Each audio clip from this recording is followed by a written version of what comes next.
I guess some of the scariest times I had was in dealing with some of the union people that I had to deal with. Uh, you know, there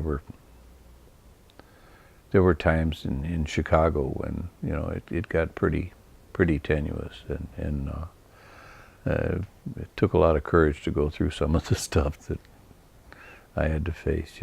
Because we had a strike in Chicago where I had to drive through the picket line every morning to go into my office, and most of the guys on the picket line and the union leadership certainly realized that that they wanted me in that office, because the only hope of getting that strike over with was that if I was functioning in there and working on it. And so I took some comfort from that, but even at that, there's a couple of idiots that don't realize what's going on. And I had a brand new Buick, and I drove through the picket line one morning, and some guy had a shotgun, and he blew the back window out of my darn new car, and I was madder than hell.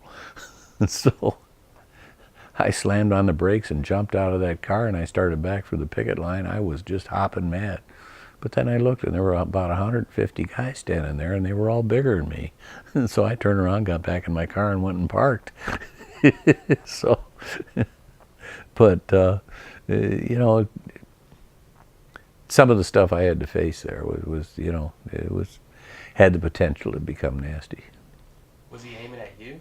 Apparently, he blew the back window out of my car. Man. He didn't hit anything else. Was that the only time it's gotten violent?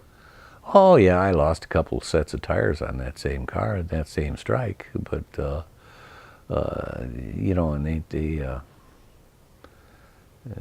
they knew how to take nails and bend them, so when you throw them down, they land point up, and they'd throw them out in front of me when I was driving through the picket line, and I'd get flat tires.